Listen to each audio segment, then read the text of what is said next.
Today in this video we are going to see how to replicate the event attributes in Sony Vegas Pro. First, in this particular clip, as you can see,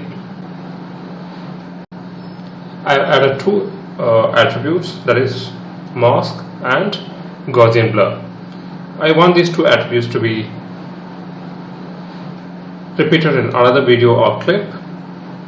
For that, first I have to right click on this particular clip which has the attributes and select copy, then select the destination clip. In this case I am going to select this one, then right click on that particular clip and say paste event attributes,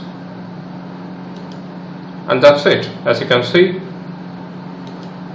the masking and the Gaussian blur effect has been applied to this particular clip too. Thanks for watching. Have a great day.